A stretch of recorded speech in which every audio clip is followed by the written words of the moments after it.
거룩한 나그네로 부르심이라는 제목으로 함께 말씀을 나누겠습니다. 우리는 부활하신 예수 그리스도께서 모든 족속으로 제자를 삼으라라는 지상 명령을 주신 그 부르심을 기억합니다. 우리가 세상에 나가서 복음을 전하기 위하여 예배자로, 전도자로, 제자로 살기 위하여 우리는 말씀에 의지하여 좌로나 우로나 치우치지 아니하는 담대함으로의 부르심을 받았습니다. 그리고 또한 세상 속에 들어가 살되 세상과 같아지지 말라고 우리에게 거룩함으로 우리를 부르셨다는 겁니다.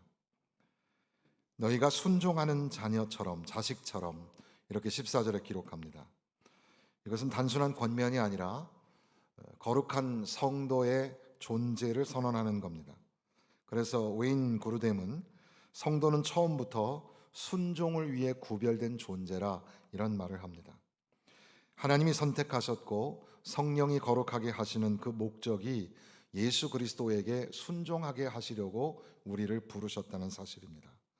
칼빈이 말하기를 우리가 하나님의 자녀로 입양될 때 그분의 형상을 회복하도록 부르심을 받는다 했는데, 하나님의 형상을 회복한다는 것, 거룩함으로의 부르심, 이것을 우리가 생각하게 되는 거죠.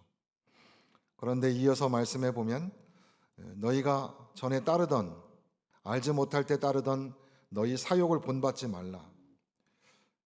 우리 가운데 죄가 있습니다. 죄는 인간 중심이고 하나님을 거부하는 삶의 구조입니다. 거기에 반해서 거룩은 그저 단순하게 습관을 교정하거나 성격을 개선하는 게 아니라 자기의 삶의 존재를 바꾸는 것을 의미하는 겁니다. 거룩한 삶 전체의 구조를 생각해 보면 모든 행실, 너희를 부르신 거룩한 이처럼 너희도 모든 행실에 거룩한 자가 되라 말씀하십니다. 베드로전서의 내용을 보면 1장 1절에서부터 16절까지가 거룩의 명령이었고, 그 다음 17절부터는 거룩한 삶을 너의 삶에서 어떻게 살아낼 것인가, 삶을 어떻게 거룩하게 살아낼 것인가, 이런 말씀으로 되어 있습니다. 그러니까 거룩은 우리가 지식으로 명제로 아는 것이 중요한 게 아니라 어떻게 삶 가운데 적용하며 살아갈 수 있는가라는 거죠. 그러니까 참된 경건은 삶 전체를 하나님께 드려야 되는 것이라는 칼빈의 말처럼, 거룩은 오늘 주일날 또 주일에 1시간 드리는 예배가 거룩이 아니라 우리의 삶의 전체에서 드려지고 만들어져야 할 바로 그런 구조가 거룩함의 구조입니다. 여러분은 거룩하십니까? 거룩하게 살고 있습니까? 가정에서, 직장에서, 또 아무도 보는 이 없을 때, 혼자일 때 여러분은 거룩한 백성으로 살아가고 있습니까? 하루 종일 가사일에 지쳐 있는 분이 거룩함을 살지 못하는 거 당연한 거 아닌가, 그렇게 생각할 수 있지 않겠습니까? 원망하고 불평하고 속상하고 힘들고, 직장에서 자리를 뺏기지 않기 위해서 정말 투쟁하듯이 살아가며 또 돈 문제로 눈이 시뻘겋게 충혈되어서 살아가는 우리 정말 삶과 죽음의 선상에 있는 것 같은 그런 치열한 인생 속에 거룩하게 산다는 것은 너무 낭만적인 거 아닌가? 아무도 보는 이 없을 때 또는 내 속의 생각 속에서 거룩함을 지킨다는 게 무슨 의미일까? 우리의 모든 행실에, 모든 삶의 자리에 거룩함을 드러내며 살기를 말씀하시는 이 말씀입니다.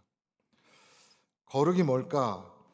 J.I. 패커의 Discovering Holiness라는 책이 있는데, 그 책을 간단하게 요약하면 거룩은 Christ likeness라고 해서 그리스도를 닮아가는 것, 이렇게 표현할 수 있습니다. 예수님을 닮아가는 것이 거룩합니다. 거기서 거룩을 2개로 구분을 했는데, 하나는 분리이고 하나는 헌신이었습니다. 분리는 죄로부터의 떠남을 의미하고, 헌신은 하나님께 완전히 속함을 의미합니다. 죄에서 완전히 떠나고 하나님께 완전히 속하여 헌신하는 삶, 그게 바로 그리스도를 닮아감이라고 할 수 있고, 그것을 거룩이라고 하는 거죠. 조나단 에드워드도 말하기를 참된 신앙은 그리스도의 아름다움을 닮아가는 것이다. 예수님을 닮아가는 것, 예수 그리스도를 닮아내는 것이 바로 거룩이라는 겁니다. 그리스도를 닮아간다는 건 또 뭘까? RT 켄달이라는 목사님 계신데 그분의 Imitating Christ라는 책이 있습니다. 그리스도를 모방하다, 그리스도를 닮다, 그런 번역이 되겠는데, 그 책에서 켄달은 예수님조차 성령의 능력을 의지하셨다 이렇게 설명을 하면서, 그러니까 그리스도를 닮아감이라는 것은 존재 방식이 변하는 것인데, 예수님이 성령을 의지하시고 성령의 인도하심을 받은 것처럼 예수님을 닮아가는 삶, 그러니까 거룩한 삶을 살아가는 우리도 성령을 의지하고 성령의 인도함을 받을 때 비로소 우리는 거룩한 삶을 살아갈 수 있다는 겁니다. 그러니 신앙생활이라는 것이 내 힘으로 되는 게 아니라 성령의 인도하심을 받으며 살아가는 것이고, 거룩한 삶이라는 것도 역시 내가 어떻게 의도적으로 거룩하려고 해서 되는 게 아니라 성령의 인도하심을 따라 살 때 우리의 삶 가운데 거룩한 삶의 열매를 맺을 수 있는 것이죠. 그래서 이 J.I. 패커는 그 책의 끝자락에 성령은 우리를 점진적으로 그리스도의 형상으로 변화시킨다. 한꺼번에 변하는 사람도 있겠지만 계속해서 점차적으로 신앙이 성숙하고 변화하면서 거룩한, 즉 예수님의 형상으로 닮아져 가게 된다는 겁니다. 16절에 보면 내가 거룩하니 너희도 거룩하라. 내가 거룩하니 너희도 거룩하라. 레위기에 나오는 말씀의 인용입니다. 예수님께서도 마태복음 5장 48절에 말씀하시기를 하늘에 계신 너희 아버지가 온전하신 것 같이 너희도 온전하라 이렇게 말씀하기도 하는데, 그러니까 이 거룩함의 기준이 사람이 아니라는 겁니다. 거룩함의 기준이 세상의 가치관이나 문화가 아니라는 겁니다.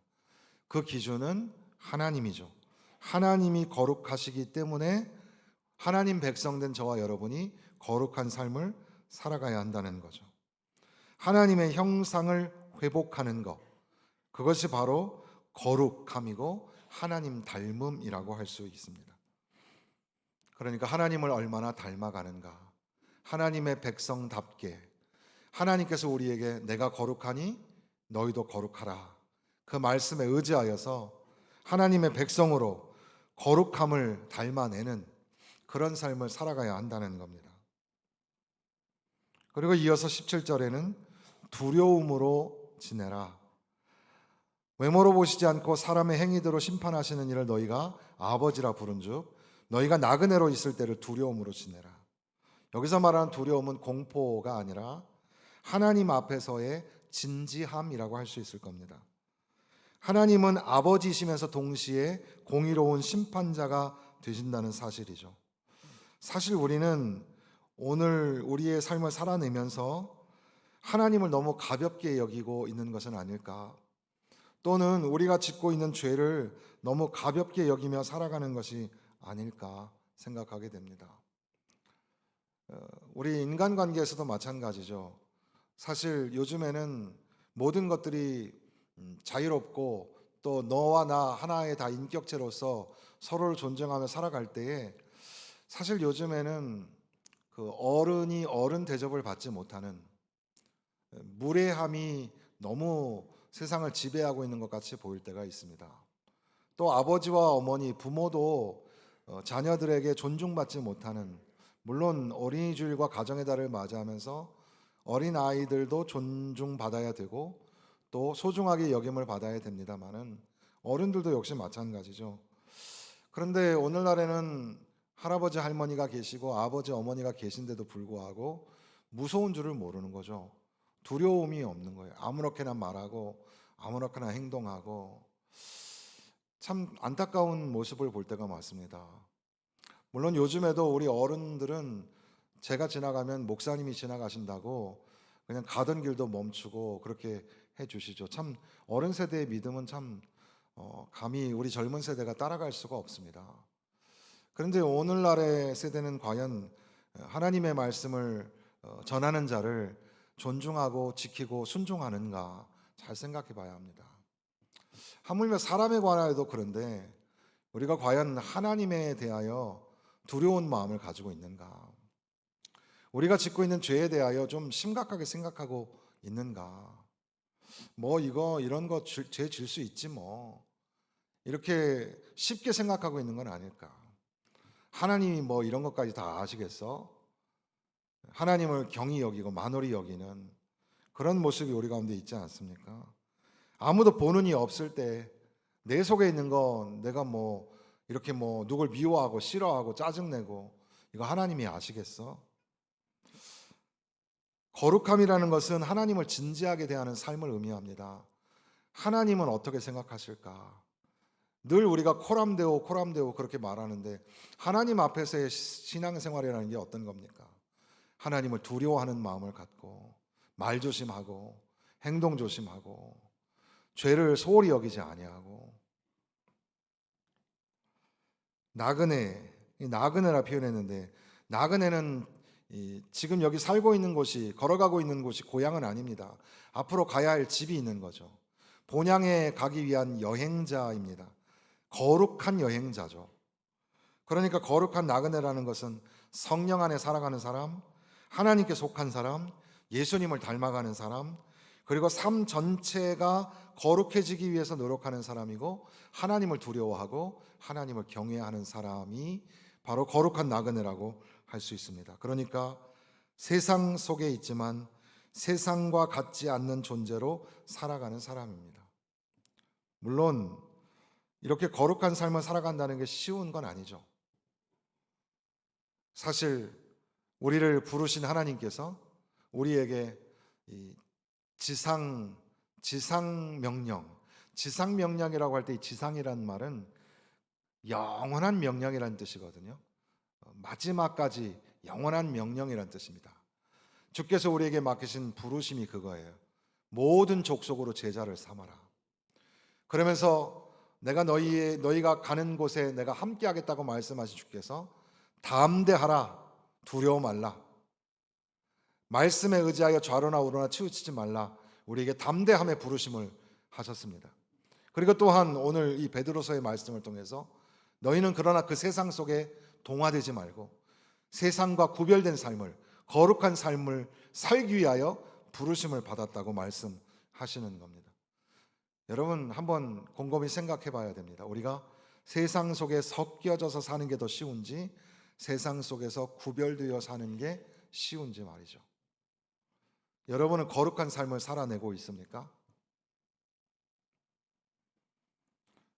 예히엘 디누르라는 사람이 있었습니다. 이 사람은 그 독일의 나치 시대에 강제 수용소에서 살아남은 생존자입니다. 그가 뉘른베르크 전범 재판에서 그 전범인 그 아돌프 아이만을 증언하는 일을 했는데 법정에서 이 디누르가 자신을 수용소로 보내고 온갖 고문을 했던 아이만을 마주치게 되죠. 그런데 갑자기 통제할 수 없이 막 울기 시작했고 그리고 결국에는 바닥에 쓰러져서 기절을 했습니다. 사람들은 궁금했습니다. 왜 이 사람이 막 그렇게 대성통곡을 했고 왜 쓰러져 기절을 했는가? 그래서 기자들이 물었습니다. 왜 그랬습니까? 증오 때문이었습니까? 공포 때문이었습니까? 끔찍한 기억 때문이었습니까? 근데 그의 대답은 예상과 달랐습니다. 그런 게 아니었다는 겁니다. 그는 말하기를 그 아이만을 보니까 그 사람이 괴물이 아니라 그저 평범한 인간이라는 것을 깨달았다는 겁니다. 그리고 이어서 말하기를 나는 나 자신이 두려웠습니다. 나도 저 사람과 똑같은 일을 할 수 있는 존재라는 것을 알았기 때문입니다. 우리는 세상 속에 거룩하게 살지 못하는 사람들 보면서 손가락질 하기가 쉽지만 사실 저와 여러분도 그런 부류의 사람입니다. 죄를 짓고 악한 일을 할 수 있는 그런 사람들이죠. 그런데 하나님께서 우리를 거룩함으로의 부르심을 허락하여 주시는 거죠. 우리는 교회로, 성도로, 제자로 부르심을 받았다고 합니다. 바로 거룩한 교회로 부르심을 받은 것이죠. 교회가 건물이 그저 보기 좋게 세워져 있고, 교회 안에 다양한 프로그램이 있고, 그리고 교회에 여러 가지 직분자들을 통한 조직들이 잘 되어 있다고 해서 교회가 되는 게 아닙니다. 교회는 거룩함을 드러내야 합니다. 교회는 세상 속에 빛과 소금이 되어야 하는 거죠. 그러니 우리가 몸부림치면서 주님 앞에 설 때까지 교회로 살아낸다는 것은 빛처럼 소금처럼 살아내는 겁니다. 아무리 교회가 아름다운 형태로 세워져 있다고 해도 그게 교회가 아닌 거죠. 교회에 다양한 프로그램이 있다고 해서 그것이 다는 아닙니다. 세상에 여러분 예능 프로그램이나 스포츠나 그 모든 내용 보십시오. 거기에는 뭐 다양한 프로그램도 있고 멋진 사람들도 나오고 음악도 좋고 아름다운 볼거리도 있고 그렇지 않습니까? 우리를 교회로 부르셨다는 것은 거룩한 성도로, 거룩한 교회로 부르셨다는 뜻입니다. 빛처럼 소금처럼 살아드리는 교회, 그리고 그런 성도로, 그런 제자로 부르셨다는 거죠. 핵심은 거룩함입니다. Be holy, 거룩하라, 거룩하라, 이 말씀이 우리를 도전하시는 거죠. 우리는 거룩한 나그네로 살아가야 합니다. 예수 그리스도를 닮아 성령 안에서 하나님께 속한 사람으로 살아가야 하는 겁니다. 거룩한 나그네로 부르신 소명을 기억하고 살아가야 합니다. 주일이 되면 또 예배를 드린다는 것, 이게 참 하나님의 놀라우신 은혜입니다. 한 주간 우리가 삶의 무게로 지쳐 있다가도 또 주일 다시 모여서 예배를 드릴 때에 하나님의 은혜를 다시 생각하게 되고, 날 구원하여 주신 하나님의 은혜로 힘을 얻게 되는 것. 그러니까 매주마다 우리에게 돌아오는 주일과 예배는 참 신기하게, 참 감사한 그런 시간이라고 할 수 있겠습니다. 그러나 그것을 넘어서서 이 교회와 예배를 통하여 우리는 기억하는 겁니다. 우리를 부르신 그 부르심을 기억하는 겁니다. 저와 여러분을 모든 족속으로 제자 삼기 위하여 부르셨다는 사실을, 말씀을 붙잡고 좌로나 우로나 치우치지 아니하고 가라 하시는 그 땅으로 담대함으로 나아가야 하는 부르심으로, 그리고 세상 속에 살지만 세상으로부터 구별된 삶을 살도록 거룩함으로 부르셨다는 사실을 기억하라는 거죠. 예배는 기억입니다. 세상 속에 살지만 세상에 속하지 않고 살아갑니다. 매일의 삶을 통하여 날마다 예수 그리스도를 닮아가는 삶을 살아가야 하는 겁니다. 성령께서 우리를 붙드시고 우리를 인도하시고 거룩한 삶을 끝까지 살아가게 하실 겁니다. 우리가 거룩한 하나님의 자녀가 된다는 것, 베드로 전서 전체를 다 통해서 읽어야 하고 성경을 통해서 읽어야 하겠죠. 그러나 19절 말씀에 보면 오직 흠없고 점없는 어린 양 같은 그리스도의 보배로운 피로 된 것이니라. 우리가 거룩한 하나님의 자녀가 될 수 있는 것은 예수 그리스도의 보혈 때문입니다. 주님이 날 위하여 십자가에서 흘리신 피 때문에, 그 십자가의 사랑과 그 은혜 때문에 이제 나는 거룩한 하나님의 자녀로, 하나님의 백성으로 살아가게 되는 겁니다. 우리에게 주어진 하루, 우리의 삶, 그리고 한 주간의 삶의 여정, 거룩한 나그네로 살아내기를 다시 한번 결심하고 용기를 내어 한 걸음 더 내디드시기를 주님의 이름으로 축원합니다.